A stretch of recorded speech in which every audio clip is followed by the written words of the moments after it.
اعوذ باللہ من الشیطان الرجیم بسم اللہ الرحمن الرحیم اللہم صلی علی سیدنا و حبیبنا و شفیعنا و کریمنا و رؤوفنا و نوننا و ملجانا و مأوانا و مولانا محمد صلی اللہ علیہ وآلہ وصحبہ وبارک وسلم یا صاحب الجمال و یا سید البشر من وجہک المنیر لقد نور القمر لا يمکن الثناء کما کان حقہ بعد از خدا۔ بزرگ تو ایک قصہ مختصر۔ محترم ناظرین اکرام، السلام علیکم ورحمۃ اللہ وبرکاتہ۔ میں ہوں آپ کا میزبان حافظ حامد رضا اور آپ دیکھ رہے ہیں پروگرام نور ہدایت۔ ناظرین، آپ جانتے ہیں نور ہدایت میں ہم آپ کی ملاقات جید علماء اکرام سے کرواتے ہیں، جن سے ہم کرتے ہیں سوالات اور جاننے کی کوشش کرتے ہیں اسلام کے حوالے سے معلومات، کیونکہ جتنی کوشش کریں گے اتنا ہمیں اجر بھی ملے گا، کیونکہ اچھی طرف کوشش کریں گے، اچھی نیت کے ساتھ کوشش کریں گے، اللہ اس کا اجر عطا فرمائے گا۔ تو ہم مختصر سی کوشش کرتے ہیں کہ تھوڑے سے وقت میں جان سکے کہ اسلام ہم سے کیا تقاضا کر رہا ہے، درس اسلام کیا ہے، اسلام ہم سے کیا تقاضا کرتا ہے کہ ہمیں کس طرح زندگی گزارنی چاہیے۔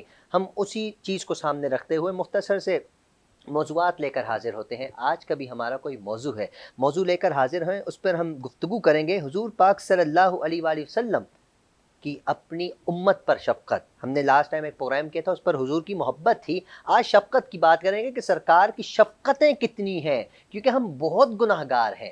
کچھ اس سے ریلیٹڈ موضوعات اور اس کے ساتھ کوشش کریں گے حضور کے معجزات کو بھی شامل کریں کہ سرکار صلی اللہ علیہ وآلہ وسلم کو اللہ رب العزت نے کیا کیا معجزات عطا فرمائے تھے۔ مختصر سے وقت میں بہت سی چیزیں آپ تک پہنچانے کی کوشش کریں گے۔ گیسٹ پینل بہت خوبصورت ہے، 2 علماء اکرام ہمارے ساتھ موجود ہیں، میرے لیے اعزاز کی بات ہے۔ پہلے نمبر پر موجود ہے حضرت علامہ مولانا طلحہ نظامی دامت برکاتہم العالیہ۔ حضرت السلام علیکم۔ وعلیکم السلام ورحمۃ اللہ۔ حضرت کیسے مزاج، خیریت سے ہیں آپ؟ الحمدللہ، فرمائیں کیسے؟ اللہ کا احسان، دعائیں آپ کی، بہت بہت شکریہ تشریف آوری کا۔ حضرت جی انشاءاللہ ہم آپ سے گفتگو کا آغاز کرتے ہیں۔ موضوع جیسے کہ میں نے ناظرین کو بتا دیا انشاءاللہ۔ ناظرین، ہمارے ساتھ دوسرے علامہ صاحب موجود ہیں، بہت خوبصورت انداز میں گفتگو فرماتے ہیں، بہت ہر وقت مسکراتے رہتے ہیں۔ میری مراد حضرت علامہ قاری عامر قریشی دامت برکاتہم العالیہ۔ السلام علیکم۔ وعلیکم السلام ورحمۃ اللہ وبرکاتہ۔ حضرت کیسے مزاج، خیریت سے ہیں آپ؟ الحمدللہ۔ ماشاءاللہ، بہت بہت شکریہ، آپ بھی تشریف لائے، بہت خوبصورت لگ رہے ہیں حضرت۔ اللہ رب العزت آپ دونوں احباب کے علم میں، عمل میں بے پناہ برکت عطا فرمائے، کیونکہ علماء کرام کو دیکھ کے یقین مانیے خوبصورتی سی پیدا ہو جاتی ہے آپ کے چہرے پر، آپ کے جہاں آپ بیٹھے نا اس وقت محفل میں ایک روحانیت سی ہے۔ کیوں؟ علماء کرام موجود ہیں۔ العلماء ورثۃ الانبیاء، علماء وارث ہیں انبیاء کے۔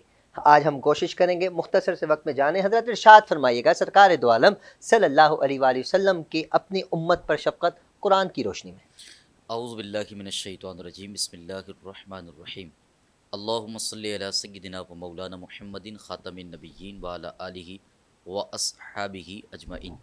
اولاً بطور تمہید میں حامد بھائی آپ کا اور وینس ٹی وی کی مکمل ہی مینجمنٹ کا بہت زیادہ مشکور ہوں کہ آپ نے مجھے ایک بار پھر اس بابرکت پروگرام میں اپنا معافی ضمیر بیان کرنے کے آپ لیے کا شکریہ، موقع عنایت کیا۔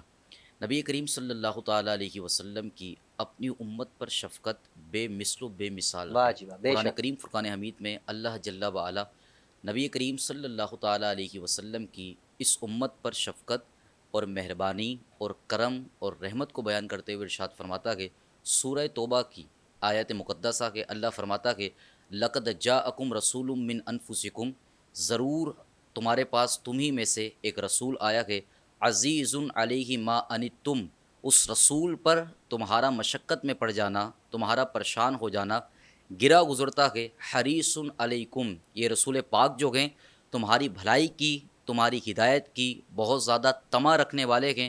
اور پھر فرمایا بالمؤمنین رؤوف الرحیم، یہ اللہ کے نبی جو ہیں مومنوں پر بہت مہربان بھی ہیں اور بہت زیادہ رحیم بھی ہے۔ حضرت عائشہ صدیقہ طیبہ طاہرہ رضی اللہ تعالیٰ عنہ فرماتی ہیں کہ نبی کریم صلی اللہ تعالیٰ علیہ وسلم جس روز بادل پر بہت زیادہ گھٹا دیکھتے اور حضور علیہ الصلوۃ والسلام گھٹاؤں کو آسمان پر موجود ملاحظہ فرماتے تو اللہ کے نبی صلی اللہ تعالیٰ علیہ وسلم پریشانی کے ساتھ ٹہل لگانا شروع ہو جاتے تھے، اور جب وہ کالی گھٹائیں ختم ہو جاتی تو نبی کریم صلی اللہ تعالیٰ علیہ وسلم کے چہرہ منور پر آثار خوشی نمایاں ہوتے۔ حضرت عائشہ فرماتی ہیں میں عرض کرتی یا رسول اللہ صلی اللہ تعالیٰ علیہ وسلم آپ اتنے پریشان کیوں ہوتے ہیں؟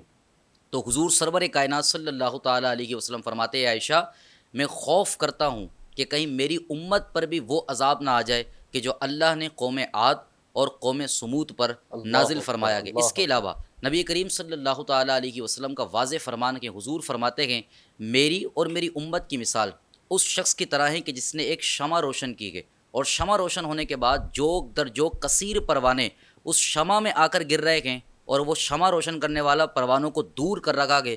میرے آقا نے فرمایا میں بھی تمہیں جہنم سے دور کرنے کی ہر ممکن سبحان اللہ۔ کوشش فرماتا ہوں۔ اور حامد بھائی، یہ نبی کریم علیہ کی افضل الصلاۃ والتسلیم کی ہم پر شفقت کی بے گئی شک۔ کہ حضور جب اس مبارک جہان میں تشریف لائے گئے تو نبی کریم علیہ کی افضل الصلاۃ والتسلیم نے ہماری اللہ کی بارگاہ میں مغفرت کے لیے دعا کی گئی، اور حضور ساری زندگی عبادات میں مصروف رہ کر اپنی امت کی مغفرت اللہ سے طلب فرماتے رہے، حتیٰ کہ جب نبی کریم علیہ کی افضل الصلاۃ والتسلیم کو مزار منور میں اتار دیا گیا تو حضرت ابو طلحہ انصاری فرماتے ہیں کہ میں نے نبی کریم علیہ کی افضل الصلاۃ والتسلیم کے مبارک لبوں کو ہلتے ہوئے دیکھا تو میں نے کان لگا کے سنا، اس وقت بھی حضور فرما رہے تھے ربی امتی امتی، اے اللہ میری امت کی مغفرت فرما دے، اے اللہ میری امت کو بخش دے۔ تو نبی کریم علیہ کی افضل الصلاۃ والتسلیم کی اس امت پر شفقت کی گواہی خود اللہ بھی دیتا ہے، اور احادیث میں ہمیں بتاتی ہیں کہ نبی کریم علیہ کی افضل الصلاۃ والتسلیم اپنی امت پر نہایت مہربان ہیں اور نہایت شفقت فرمانے والے ہیں۔ سبحان اللہ، امت پر بہت مہربان اور بہت زیادہ شفقت فرمانے والے، خوبصورت انداز۔ حضرت علامہ صاحب، میں چاہوں گا، شفقت کی بات ہو رہی ہے، لیکن شفقت کے ساتھ ساتھ سرکار دو عالم صلی اللہ علیہ وسلم پر اللہ کی بھی شفقت ہے۔ اللہ نے اس شفقت کو سامنے رکھتے ہوئے حضور پاک کو معجزات عطا فرمائے۔ تو میں چاہوں گا کچھ ارشاد فرمائیے، معجزات تو بہت سے ہیں، خاص معجزہ کیا تھا؟ بسم اللہ الرحمن الرحیم، الحمدللہ رب العالمین، والصلاة والسلام علی اشرف الانبیاء والمرسلین وعلی آلہ واصحابہ اجمعین۔ حمد و صلاۃ کے بعد سب سے پہلے میں آپ کا اور آپ کی پوری ٹیم کا بے حد مشکور ہوں کہ جنہوں نے بندے نچیز کو ایک بار پھر یہاں آنے کا موقع دیا۔ کوئی بھی نبی جب دنیا کے اندر آتا ہے تو اعلان نبوت جب کرتا ہے تو اس کے لیے دلیل کی ضرورت ہوتی ہے، بے شک، اور وہ جو دلیل ہوتی ہے اسے معجزہ کہا جاتا ہے۔ معجزے کا لغوی معنی ہے عاجز کرنا، عاجز کرنا، اور شریعت میں معجزہ کہتے ہیں اعلان نبوت کے بعد نبی کے ہاتھ سے خلاف عادت کوئی ایسی چیز کا ظاہر ہونا کہ منکرین جس کی مثل نہ لا سکیں، شریعت میں اسے معجزہ کہا گیا۔ کیا بات ہے جی۔ اب معجزات حضور کے بہت زیادہ معجزات ہیں، بے شک۔ آپ قرآن کو دیکھ لیں، اب قیامت تک حضور واجب الاتباع نبی ہیں، اللہ نے حضور کو قرآن کا معجزہ عطا فرمایا، سبحان اللہ۔ اور قرآن مجید کے اندر اللہ نے ارشاد فرمایا فَأْتُوا بِسُورَةٍ مِّن مِّثْلِهِ إِن كُنتُمْ صَادِقِينَ، فرمایا اگر تم کہتے ہو کہ ہم قرآن کی مثل لا سکتے ہیں، فرمایا فَأْتُوا بِسُورَةٍ، ایک سورت، قرآن چھوڑیں بلکہ ایک سورت کی مثل لائیں، بلکہ دوسرے مقام پر یہ فرمایا کہ ایک آیت کی مثل لائیں۔ اللہ اکبر۔ لوگوں نے ایڑی کا زور لگا لیا لیکن قرآن کے ایک حرف کے برابر حرف جو ہے وہ نہ لا سکے۔ سورت تو دور کی بات ہے، سورت تو دور کی بات ہے، پوری قرآن دور کی بات ہے۔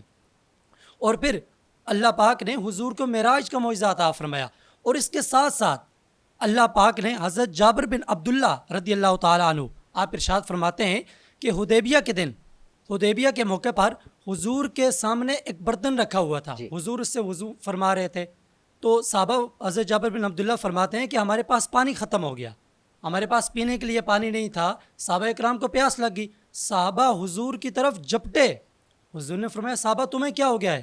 صحابہ نے عرض کی یا رسول اللہ صلی اللہ علیہ وسلم ہمارے پاس پینے کے لیے پانی نہیں ہے۔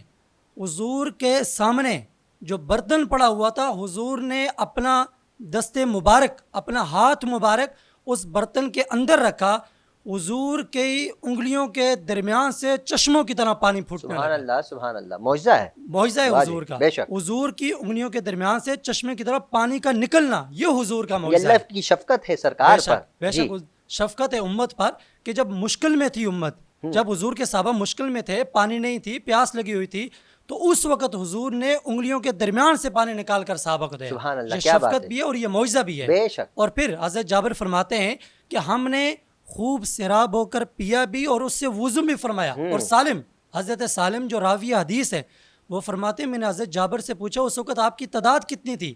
حضرت جابر فرماتے ہیں اللہ کی قسم اگر ہم اس وقت 1,00,000 ہوتے وہ پانی ہمیں پھر بھی کافی ہو جاتا، لیکن اس وقت ہماری تعداد جو ہے وہ 1500 تھی۔ 1500 صحابہ کرام نے حضور کی انگلیوں کے درمیان سے نکلنے والے پانی سے، کیا منظر ہوگا، بے شک جی، بہت بڑا خوبصورت منظر ہوگا کہ جب ایک پیالے سے 1500 صحابہ نے اسے پیا بھی, اس سے وضو بھی فرمایا اور پانی پھر بھی بچ گیا. میں کہتا ہوں اس پانی پوری جہاں کا پانی ایک طرف, وہ سرکار کے ماشاءاللہ سے وہ فنگر سے وہ جو چشمہ بہا اللہ کی عطا سے, اس کا مطلب کہ اس کا تو ذائقہ ہی الگ ہوگا یقیناً. اچھا حضرت میں چاہوں گا اس کو ہم کنٹینیو کریں گے, لیکن حضرت ارشاد فرمائیے گا, ایک امتی اپنے آپ کو سرکار کا امتی کہتا ہے, حضور پر جان نچھاور کرنے کے لیے تیار رہتا ہے, لیکن تعظیم میں کمی پیشی کرتا ہے, ایسے شخص کے بارے میں کیا فرمائیں گے؟ بہت اچھا آپ نے سوال فرمایا. نبی کریم صلی اللہ تعالیٰ علیہ وسلم کی تعظیم یہ ہر امتی کا فرض عین ہے, بلکہ نبی کریم صلی اللہ تعالیٰ علیہ وسلم کی تعظیم کے علاوہ اسلامی نظریات کا یہ حصہ ہے کہ ایک مومن بندہ ہر نبی کی تعظیم کو اپنے اوپر فرض عین سمجھے اور ہر نبی کی تعظیم کرے. قرآن کریم فرقان حمید میں اللہ تبارک و تعالیٰ سورہ فتح میں صراحتاً ارشاد فرماتا ہے وَتُعَذِّرُوهُ وَتُوَقِّرُوهُ. اللہ فرماتا ہے کہ نبی کریم صلی اللہ تعالیٰ علیہ وسلم کی تعظیم اور توقیر کرو.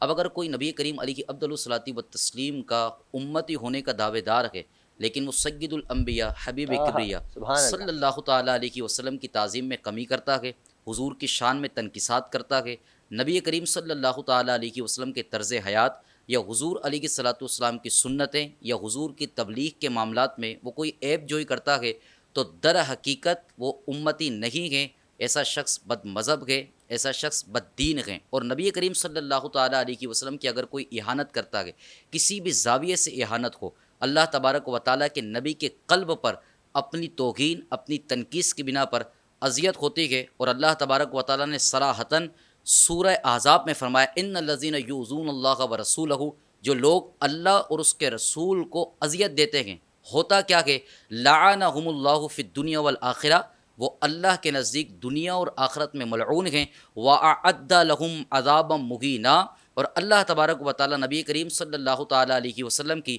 توہین اور تنقیص کرنے والے کو دنیا میں بھی ذلت اور رسوائی کے ساتھ عذاب دے گا, اور آخرت میں بھی اس کے لیے دردناک عذاب تیار کیا جائے گا. اب یہاں پر ایک قابل توجہ بات یہ ہے کہ ہم نے نبی کریم صلی اللہ تعالیٰ علیہ وسلم کی نبوت کا اقرار کر لیا, لیکن نبی پاک علیہ الصلاۃ والسلام کی نبوت اور رسالت کے منصب سے تعلق رکھنے والے جو نظریات ہیں ان تمام پر ہمیں اقرار کرنا ہوگا. وہی نظریات کہ جو اس امت کے جمہوریت کے نظریات ہیں, وہی نظریات کہ جو اس امت کی اکثریت کے نظریات ہیں. مثال کے طور پر نبی کریم صلی اللہ تعالیٰ علیہ وسلم اللہ کے نبی بھی ہیں بلکہ سید الانبیاء ہیں, اس پر بھی ہمارا عقیدہ ہونا چاہیے. نبی کریم صلی اللہ تعالیٰ علیہ وسلم نبی بھی ہیں اور اللہ نے آپ کو مختار کل بنایا ہے, یہ ہمارا نظریہ ہونا چاہیے. نبی کریم صلی اللہ تعالیٰ علیہ وسلم نبی بھی ہیں اور اللہ نے آپ کو اپنی عطا سے یہ اختیار دیا ہے کہ آپ جس امتی کے لیے جو چاہیں حلال فرما دیں, جو چاہے حرام فرما دیں.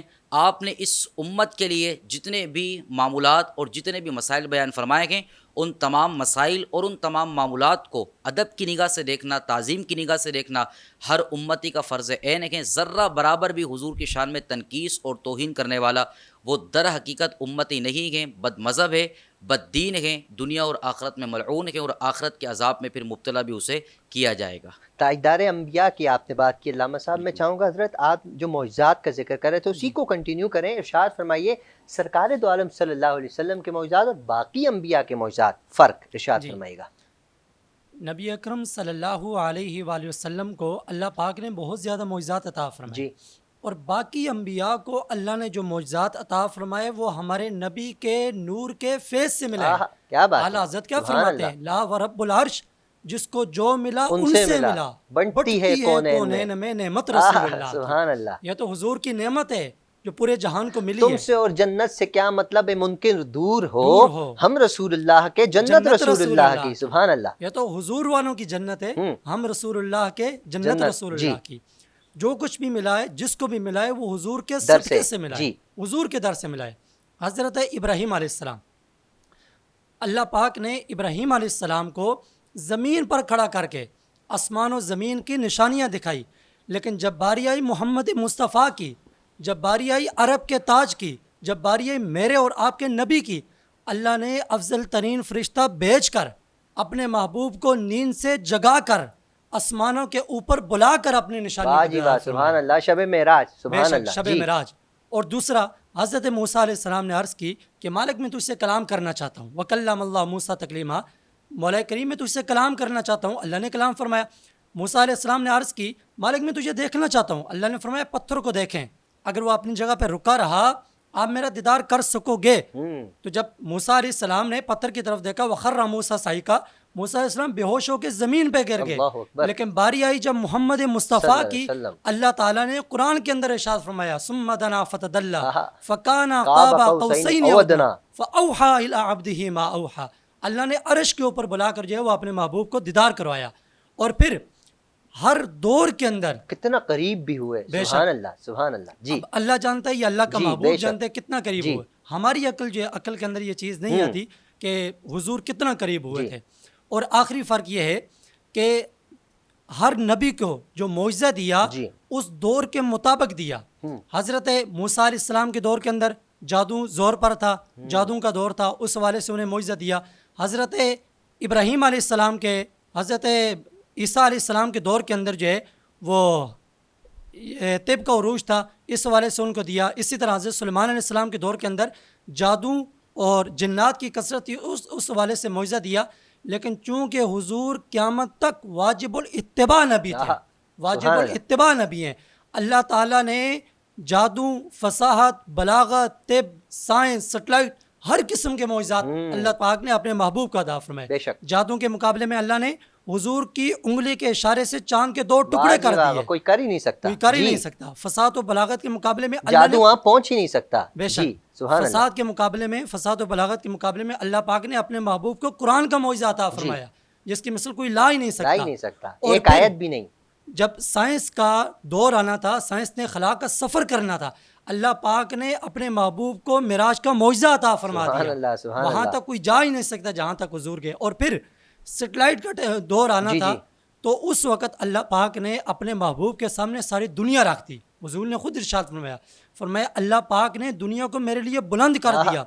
میں دنیا کو اور قیامت تک جو کچھ دنیا میں ہونے والا ہے میں اس کو اس طرح دیکھتا ہوں جس طرح میں اپنی ہتھیلی کو دیکھتا اللہ ہوں. اکبر اللہ اکبر. جس طرح میں سبحان اپنی اللہ. ہتھیلی کو دیکھتا معجزہ ہوں اس ہے طرح میں یہ بھی. پوری. بے شک. یہ حضرت بھی آج معجزہ آپ ہے. ماشاءاللہ خلائی باتیں بھی بہت خوبصورت انداز, اللہ رب العزت برکت عطا فرمائے. حضرت میں چاہوں گا معجزات کی بات ہو رہی ہے, صحابہ جب حضور کا معجزہ دیکھتے ہوں گے تو کتنا خوش ہوتے ہوں گے, حضور پر جانیں لٹانے کے لیے اور زیادہ تیار ہوتے ہوں گے. تو حضرت ارشاد فرمائیے گا صحابہ اکرام سرکار دو عالم صلی اللہ علیہ وسلم کے معجزات دیکھ کر کیسے تعظیم کیا کرتے تھے؟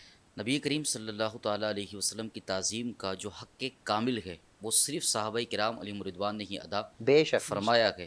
نبی کریم علیہ افضل الصلاۃ والتسلیم کے صحابہ کا انداز تعظیم اس قدر بے مثلوں میں مثال ہے کہ بخاری کی روایت ہے کہ جب حضرت عروہ بن مسعود حدیبیہ کے دن کفار کے کفیل بن کر, کفار کے وکیل بن کر نبی کریم علیہ افضل الصلاۃ والتسلیم کی بارگاہ میں حاضر ہوئے ہیں, اور حضرت عروہ بن مسعود ثقفی نے صحابہ کرام علیہم رضوان کی جانب سے نبی پاک صلی اللہ تعالیٰ علیہ وسلم کی تعظیم کا انداز دیکھا کہ صحابہ کرام علیہم رضوان حضور کے لعاب دہن کو بھی زمین پر گرنے نہیں دیتے اور اپنے جسموں سے مس فرما لیتے ہیں. صحابہ کرام علیہم رضوان حضور کے حکم کی فوراً تعمیل فرماتے ہیں, اور صحابہ کرام علیہم رضوان نبی پاک علیہ الصلاۃ والسلام کے وضو کے غسالے کو بھی اس طرح حاصل کرتے ہیں جس طرح ان کے درمیان کوئی جنگ اور جدل ہو گیا ہو. کمال کی بات یہ ہے حضرت عروہ بن مسعود جب کفار کے پاس دوبارہ لوٹتے ہیں تو کفار کو صراحتاً یہ کہتے ہیں اے لوگو سنو, میں بڑے بڑے بادشاہوں کے دربار میں گیا ہوں, یہاں تک کہ میں نے قیصر و کسریٰ کا دربار بھی دیکھا گیا, میں نے نجاشی کا دربار بھی دیکھا گیا, مگر کسی بھی بادشاہ کے حواری اور ساتھی اور اصحاب وہ تعظیم اس بادشاہ کی نہیں کرتے کہ جو تعظیم محمد صلی اللہ علیہ وسلم کے اصحاب محمد کی کرتے ہیں. نبی کریم صلی اللہ تعالیٰ علیہ وسلم کے صحابہ جب کبھی حضور علیہ الصلاۃ والسلام کی مجلس تربیت میں, مجلس روحانیت میں حاضر ہوتے تو حضرت اسامہ بن شریک فرماتے ہیں, یہ ابو داؤد کی روایت ہے کہ صحابہ کرام علیہ رضوان بالکل ایسے بیٹھ جاتے تھے کہ جس طرح ان کے سروں پر کوئی پرندہ بیٹھا گیا, اتنا ہماتن توجہ کے ساتھ مؤدب اور محترم ہو کر صحابہ کرام نبی پاک علیہ الصلاۃ والسلام کی مجلس میں حاضر ہوتے.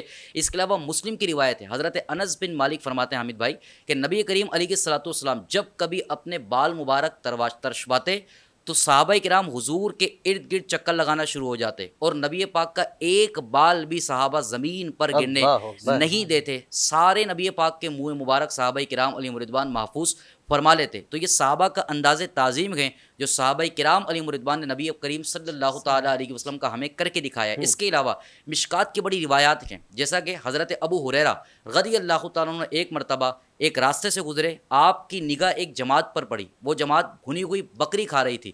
تو اس جماعت نے حضرت ابو ہریرہ رضی اللہ تعالیٰ عنہ کو بکری کھانے کی دعوت دی. حضرت سیدنا ابو ہریرہ کا انداز تعظیم اور انداز اتباع ملاحظہ فرمائیں کہ حضرت ابو ہریرہ رضی اللہ تعالیٰ عنہ نے اس جماعت سے کہا کہ نبی کریم علیہ افضل الصلاۃ والتسلیم اپنی مبارک حیات کو گزار کر اس دنیا سے تشریف لے گئے، حتیٰ کہ حضور نے کبھی جو کی روٹی بھی پیٹ بھر کر نہیں کھائی، تو میرا ضمیر یہ بات گوارا نہیں کرتا کہ میں تمہارے ساتھ بھنی ہوئی لذیذ بکری بیٹھ کر کھاؤں. اس کے علاوہ نبی پاک علیہ الصلاۃ والسلام حضرت انس بن مالک فرماتے ہیں ایک مرتبہ حضور کی بارگاہ میں ایک صحابی آئے اور انہوں نے ایک سونے کی انگوٹھی پہنی ہوئی تھی. نبی کریم علیہ افضل الصلاۃ والتسلیم نے ان کے ہاتھ سے وہ انگوٹھی اتاری اور پھینک دی، اور حضور نے فرمایا کیا تم میں سے کوئی پسند کرتا ہے کہ اپنے ہاتھ میں وہ آگ کا انگارہ لے؟ تو بعد میں جب وہ نبی پاک چلے گئے، صحابی سے کسی نے کہا کہ حضور آپ وہ انگوٹھی اٹھا لیجئے، کسی اور مصرف میں لے کے آئیں گا، کسی اور کام میں لے کے آئیں گا. صحابی رسول نے فرمایا جس چیز کو اللہ کے رسول نے ناپسند فرما کر میرے ہاتھ سے پھینک دیے، خدا کی قسم اب میں اس کو اٹھانے والا نہیں ہوں. تو یہ صحابہ کے انداز تعظیم ہیں جو ہمیں جا بجا احادیث میں نظر آتے ہیں. اس سے ہمیں یہ سبق ملتا ہے کہ ہمیں نبی کریم علیہ افضل الصلاۃ والتسلیم پر فنا ہونے کا جذبہ حاصل کرنا چاہیے، اور حضور سرور کائنات صلی اللہ تعالیٰ علیہ وسلم کی اتباع کرتے ہوئے حضور نے جن معمولات کو پسند فرمایا کہ ہمیں وہ ایڈاپٹ کرنے چاہیے، اور جن معمولات سے نبی کریم علیہ افضل الصلاۃ والتسلیم نے اظہار پسندیدگی یا اظہار ناراضگی فرمایا کہ اس سے ہمیں بچنا چاہیے. اللہ پوری امت مسلمہ کو حضور کا بے حد ادب کرنے، حضور کی تعظیم کرنے، حضور کے مکمل حقوق ہم گناہ گاروں کو ادا کرنے کی توفیق عطا فرمائے. آمین. حضرت بہت بہت شکریہ، بہت خوبصورت انداز میں آج دونوں علماء اکرام، یقیناً ٹائم ہمارے پاس بہت مختصر سا ہوتا ہے، لیکن آپ کی محبتیں، آپ کی شفقتیں یہ اگر رہیں گی، یہ قائم رہیں گی تو انشاءاللہ مجھے حوصلہ ملے گا، ہم یہ پروگرام کرتے رہیں گے اور ہمارے ناظرین، ہماری آڈینس اس سے مستفید رہے گی. آپ کا بہت بہت شکریہ دونوں علماء اکرام کا، بہت قیمتی وقت نکال کر تشریف لائے. ناظرین جیسا کہ آپ جانتے ہیں پروگرام کا وقت اختتام کی جانب ہے. آپ سب سے گزارش ہے اپنا خیال رکھیے، اپنے اہل و عیال، اپنے پڑوسی، اپنے رشتہ دار سب کا خیال رکھیے. وینس ٹی وی کی پوری ٹیم کو اپنی خصوصی دعاؤں میں یاد رکھیے. السلام علیکم ورحمۃ اللہ وبرکاتہ.